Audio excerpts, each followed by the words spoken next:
All right, so you've got the big picture. Here we've got, say, current going down a wire.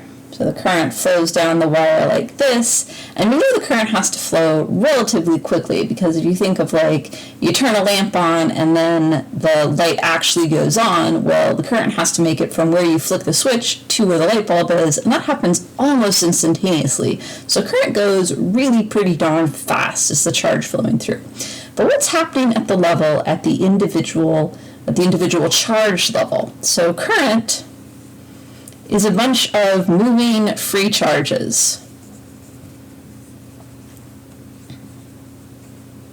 And when I say free charges, I mean those charges like electrons that aren't attached to their atoms. They're just individual charges. They're allowed to float along, because if you've got like a conductor, which is something that's really good at conducting current or conducting electricity, it has a lot of electrons that aren't attached to the atom, and they can just move around. So current is just a bunch of moving free charges. Again, remember the definition to get yourself the magnitude of current is the change in charge over time. So what you've got inside this wire are a whole bunch. So if we zoom in, we'll have like a little electron, say. And here's my zoom in thing. And what it's doing is it is actually going to be drifting around kind of slowly, and it's not going to move in a nice straight path like the current. And in fact, because it's a negative charge, this electron is actually going to move on the whole in the opposite way. So its path is going to be something a little more like this. Like maybe it'll sort of head off that way, and it'll smack into something, and then it'll go this way, and then maybe it'll go that way a bit, and then it'll travel over this way and that way, blah, blah, blah. And on the average, it's going to be drifting and actually moving really slowly. The average magnitude of this drift velocity is 10 to the negative fourth meters per second, which is way slower than the current's doing. And again, as my drawing suggests here, it's not like the electron is just slowly drifting in one direction. It's sort of bouncing around and just on average heading off that way. So if we have this really slow drift velocity of each individual charge, how do we get this super fast current when we look at what's going on with all the free charges? All right, so here is the connection between current. Now let's do that. We'll do our individuals are in pink, and our big picture stuff is in blue. All right, so what's the connection between current, what's happening in the whole wire, versus what's happening on the level of the individual electrons? So the current is equal to the drift velocity, how fast on average each electron is going, and times the charge of each individual thing. So for an electron, Q is equal to negative 1.6 times 10 to the negative 19th coulombs, because they're pretty darn small. Then you got to multiply by how many electrons you've got. So this is the number of free charges divided by volume. So that guy's a density, number of free charges by volume. And then you're going to multiply by this cross-sectional area. So again, just like you slice the wire in half, and that area is A.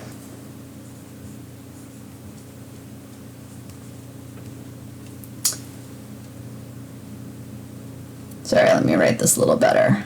Cross-sectional area. All right, so this guy is 10 to the negative fourth. This guy is 10 to the negative ninth. This is going to be for like a wire really not terribly huge either. So we've got really small, really small, really small. But this guy, the number of free charges per unit of volume or by volume, this guy's huge. Because this is essentially, if you've got a conductor, you have maybe one electron or so per atom. So this is roughly on the order of how many atoms you've got in a cross-sectional bit of your wire. So that one being huge actually cancels out the smallness of the other three, and that is why current is so fast. If you want to know like what's going on just kind of in a common sense way, you can think of it this way.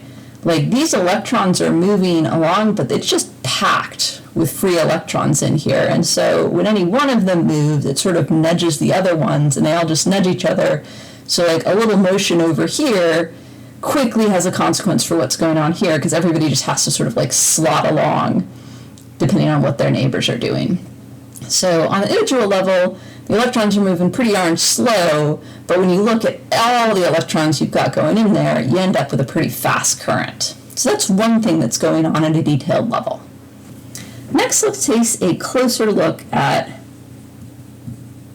resistance, which, remember, the symbol for that is R, and the units are ohms. And unfortunately, when we dive into what's going on at an individual level on resistance, we get into the worst symbols ever. Because resistance, which is the resistance of a circuit element,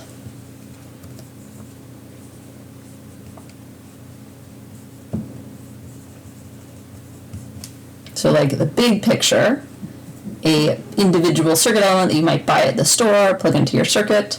So it's resistance of that to current flow. And that is going to come from the resistivity of the material it's made of. And unfortunately, the symbol for resistivity is rho. And the units are ohms times meters. And you just have to know from context whether you're talking about resistivity or whether you're talking about charge density. And unfortunately, like I said, this is just the worst symbol use ever. But resistivity, unlike resistance, which is the resistance of a circuit element, the whole unit to current flow, the resistivity is the resistance of a type of material.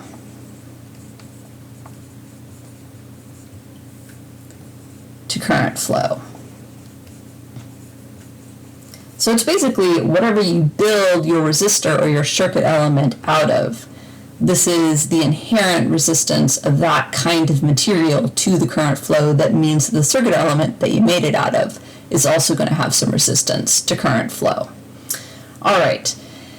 And just to like give you an idea, the resistivity of copper is, around 1.7 times 10 to the negative 8 ohm meters, so it really doesn't have any resistance to current flow, which is why we use it for wires a lot of the time. But rubber, well, that really depends on the details of how it's made, but on the whole, it's somewhere between 10 to the 13 to 10 to the 16 ohm meters in resistivity.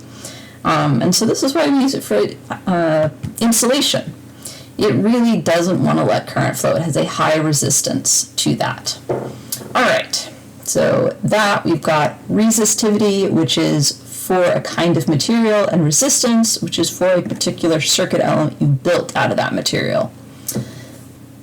One other thing you'll also see, perhaps instead of resistivity, you might get conductivity of a type of material, and that is, unfortunately, the symbol is sigma, but that is simply 1 over the resistivity. So this is the converse. If resistivity is the resistance of a kind of material to current flow, then conductivity is how able that material is to conduct the current flow. So two different ways to do it. Again, really, really unfortunate symbols. So whether you're talking about charge density or resistivity and conductivity, you unfortunately just have to figure that out from the context. The units of this guy are just going to be 1 over the units of resistivity.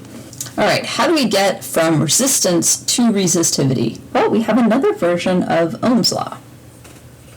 And it's really actually exactly the same equation, but we can think of it in terms of current density, electric field, and the resistivity.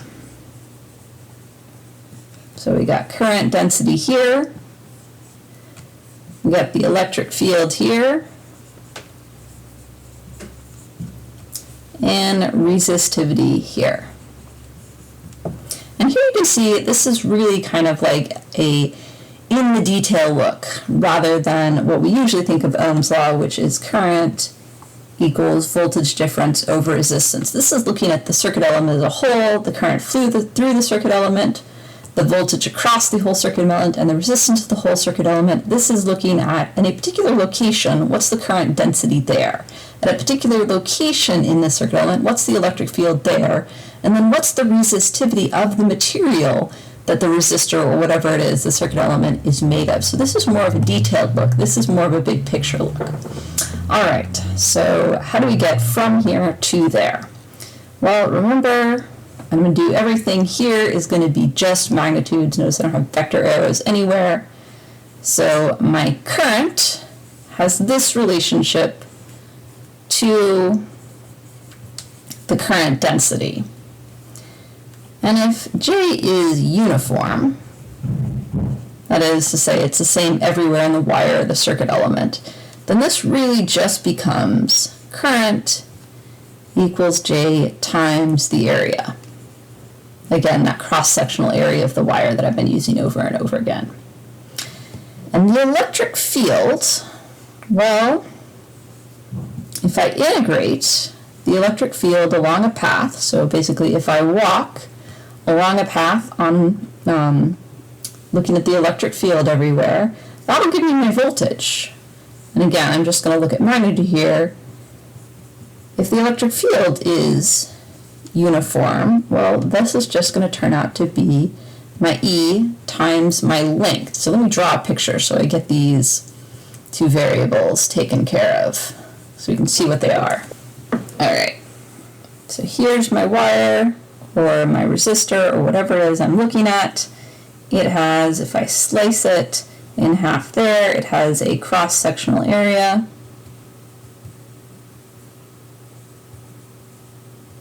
Right there, and that is what my A is. It has some length, L, and I'm looking at how the current is flowing through it like that. Whether I'm looking big picture or little picture. All right, so L is the length of my circuit element, A is the cross-sectional area, and if E is uniform, then this is the relationship between the potential and the electric field and the length. And I actually can erase that dot because these guys are neither of them vectors, just magnitudes. If my current density is uniform, then the current is just my current density times my cross-sectional area. All right, if we have those, then I can plug in J is going to be current over area. So J is current over area. The electric field is voltage over the length. And then I've got my resistivity. So if I rearrange this, I get current equals voltage over the resistivity times the length divided by the cross-sectional area. So this is very close to Ohm's law. If we just put in the resistance of the circuit element right here, we would get Ohm's law in the more familiar form. All right, so just gave myself a little bit more space. So that must mean the resistance of a circuit element is equal to the resistivity of the material it's made of, the length of the circuit element, over the cross-sectional area.